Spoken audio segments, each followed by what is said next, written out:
ED కేసులో అరవింద్ కేజ్రీవాల్ విచారణ ఎదుర్కొంటూ ఉండడం, ఆయన ఇక్కడుంది కరడుగట్టి నేరగాళ్ల మధ్య కేజ్రీ, పక్క సెల్లో చోటారాజన్, ముజాహిద్దీన్ ఉగ్రవాద్ రెహమాన్, తిహాడ్ జైల్లో సెల్లోని ఢిల్లీ ముఖ్యమంత్రి ధ్యానం యోగా, రోజుకు 5 నిమిషాలు ఫోన్లో మాట్లాడేందుకు అవకాశం, పడిపోయిన కేజ్రీవాల్ షుగర్ లెవెల్స్, ఇంటి నుంచి మధ్యాహ్నం రాత్రి భోజనాలకు అనుమతి అనే వార్త ఇందులో ఉంది. ఇక్కడ గమనించాల్సిన 2 విషయాలు. అరవింద్ కేజ్రీవాల్ ఆయనను ఈడీ అదుపులోకి తీసుకొని జైలుకు వెళ్ళేంత వరకు ఇప్పటికి కూడా ఆయన సతీమణి సునీతా కేజ్రీవాల్ కీలకమైన పాత్ర పోషిస్తున్నారు. భర్తలు జైలుకు వెళ్ళినప్పుడు భార్యలు ముందుండి రాజకీయాన్ని నడిపినరు.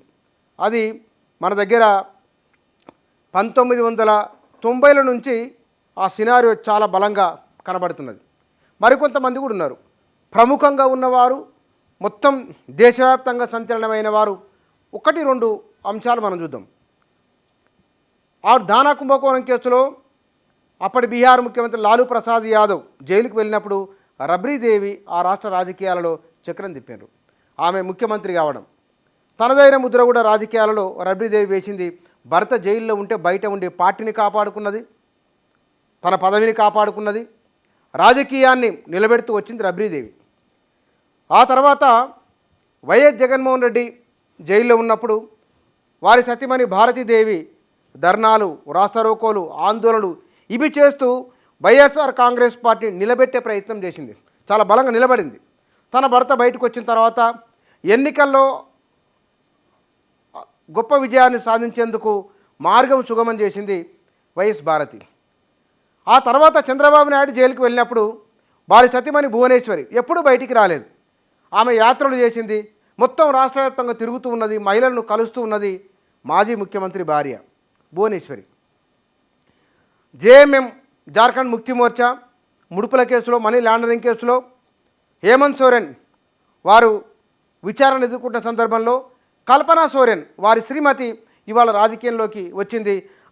ఆమెనే ముఖ్యమంత్రి కాబోతున్నది అని అన్నారు. కానీ చెంపై సోరెన్ ముఖ్యమంత్రి కావడము, ఆ కుటుంబ రాజకీయాల కారణంగా కల్పన అక్కడ రాజకీయంగా మొత్తం రాష్ట్ర రాజకీయాన్ని చేతిలోకి తీసుకునే అవకాశం లేదు. కానీ ఢిల్లీలో జరిగిన ఆందోళనలో సునీతా కేజ్రీవాల్, కల్పనా సోరెన్ ప్రధాన అంశాలుగా కనబడింది వాళ్ళు. అంటే ఇక్కడ భర్తలు జైల్లో ఉన్నప్పుడు ఆరోపణలు ఏవైనా కావచ్చు. విచిత్రం ఏమిటంటే వీళ్ళందరూ కూడా రాజకీయంగా పదవుల్లో ఉన్నప్పుడు అధికారంతో వచ్చిన అవినీతి ఆరోపణలు ఎదుర్కొన్న వాళ్ళే. వీళ్ళు ఆరోపణలు ఎదుర్కొన్నప్పుడు అందరూ ముఖ్యమంత్రులే.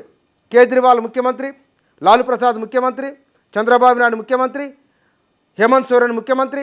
జగన్మోహన్ రెడ్డి మాత్రం ముఖ్యమంత్రి కాకుండా జైల్లో ఉన్నప్పుడు వారి భార్య శ్రీమతి భారతి ఆందోళన చేయడం, ఆ తర్వాత ఆయన ముఖ్యమంత్రి కావడం. భర్తలు జైల్లో ఉన్నప్పుడు భార్యలు రాజకీయాలలో ఉండి నిలబడవు.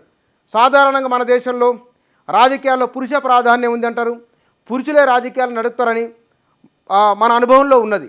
కానీ ఆ పురుషులు జైల్లో ఉన్నప్పుడు స్త్రీలు రాజకీయాన్ని అద్భుతంగా నడిపి వారికంటే లేదా భర్తలను వారి పాత్రను అద్భుతంగా పోషించి ఆ రాజకీయ వారసత్వాన్ని కొనసాగించడం ప్రజాస్వామ్య రాజకీయ ప్రక్రియలో ఒక అద్భుతమైన విషయంగా వీటిని చూడవచ్చు. సరే, మంచి చెడులు ఏమున్నా సరే, వారి సామాజిక వర్గాలు ఏవైనా సరే, మహిళలుగా వాళ్ళు బయటికి వచ్చి మహిళలుగా వారు రోడ్లపైకి వచ్చి ఆందోళన చేయడము, పార్టీని నిలబెట్టుకునే ప్రయత్నం చేయడము ఇది ఆషామాషి విషయం కాదు.